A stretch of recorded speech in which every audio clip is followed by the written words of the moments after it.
Assalamualaikum warahmatullahi wabarakatuh teman-teman.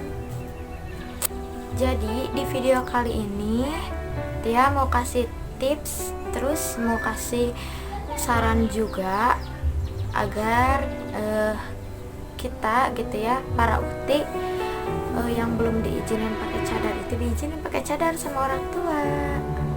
Cynthia sih ngambil tips ini dari pengalaman Cynthia sendiri, terus dari orang lain juga, terutamanya dari sendiri gitu. Tapi masih bertujuan buat memotivasi kalian yang belum diizinin pakai cadar sama orang tua gitu. Tapi sebelum lanjut ke videonya, Cynthia minta like, komen, dan juga subscribe channel Cynthia sekarang juga. Ayo, sekarang juga. Biar Cynthia tambah semangat lagi bikin videonya dan tambah semangat. Oke, jadi Cynthia mau bagi-bagi tips agar kalian diizinin pakai cadar sama orang tua. Pertamanya sih, kalau misalkan dengar cadar, pasti orang tua itu kalau yang Islam gitu ya, pasti ngapain sih pakai cadar gitu kan. Banyak yang berpikiran kan orang lain itu cadar itu identik sama terorisme, beda-beda lah gitu ya tanggapannya. Nah di sini sih kamu meluruskan ya cadar itu gimana gitu. Nah di sini cadar ada dua macam, cadar untuk menutup aurat atau mau hanya untuk gaya atau pamer. Kita di sini pakai cadar ya dari niat ingin menutup aurat. Tapi kalau misalkan pandangan orang lain tentang Cynthia pakai cadar ini, Cynthia mah mungkin cuman gaya-gaya doang.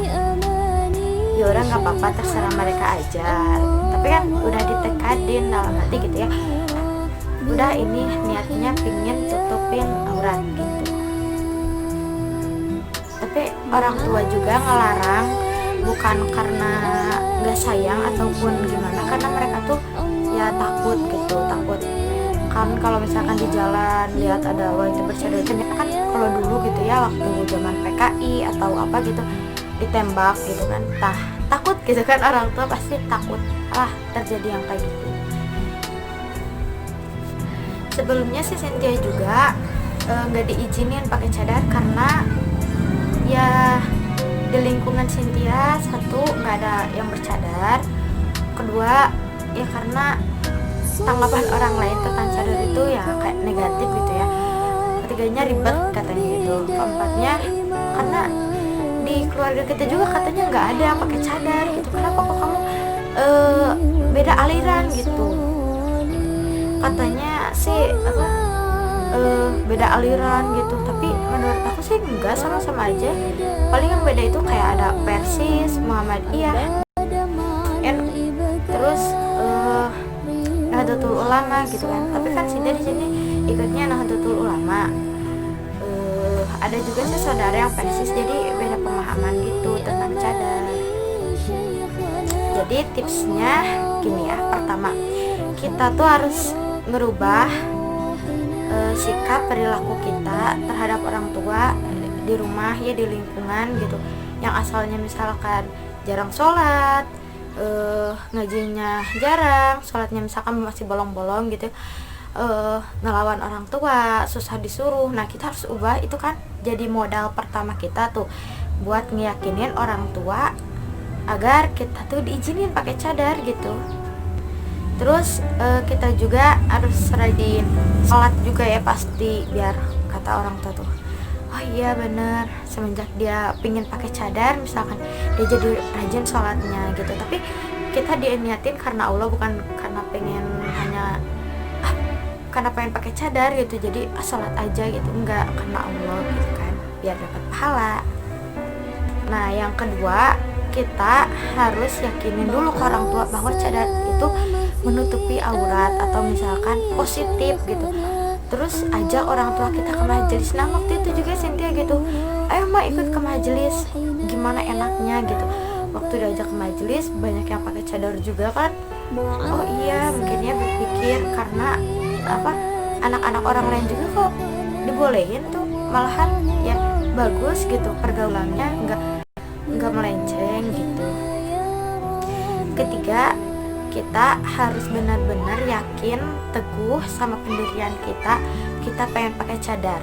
Nah kalau misalkan masih buka tutup sih ya nggak apa-apa, karena kalau misalkan di rumah pakai kerudung aja gitu, karena cadar itu di sini saya garis bawahi tidak wajib. Yang wajib itu adalah kerudung atau khimar, karena khimar ini udah dikuadratkan mahkota wanita gitu.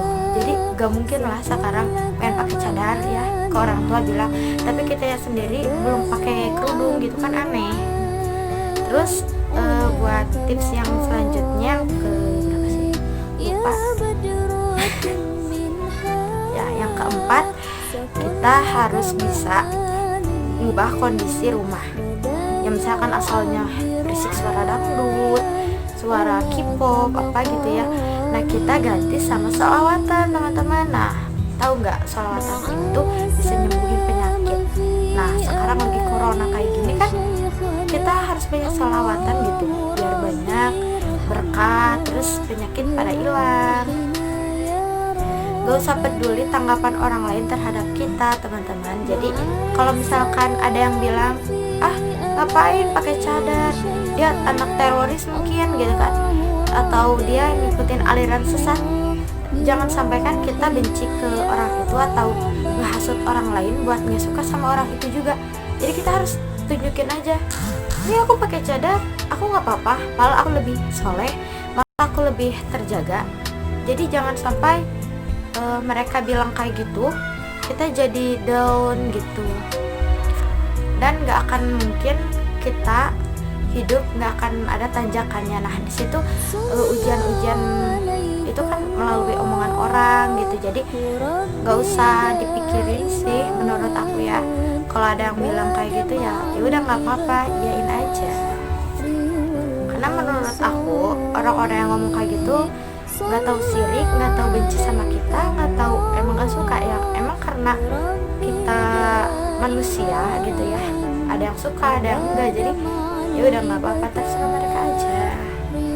Yang penting kita nggak nyusahin mereka, nggak bikin mereka kesel, nggak minta makan sama mereka, itu aja kan, nggak mempersulit. Jadi ya udah nggak apa-apa, sok aja, terserah kalian mau suka alhamdulillah, nggak apa-apa gitu. Ya mungkin segitu aja tips dari aku, itu sesuai pengalaman aku gitu kan. Semoga bermanfaat ke depannya ya.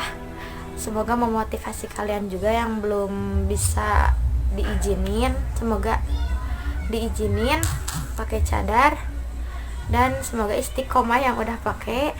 Sekian dari aku, maaf banget kalau ada kata-kata yang salah atau misalkan kurang berkenan di hati kalian, karena aku juga ya masih belajar. Wassalamualaikum warahmatullahi wabarakatuh.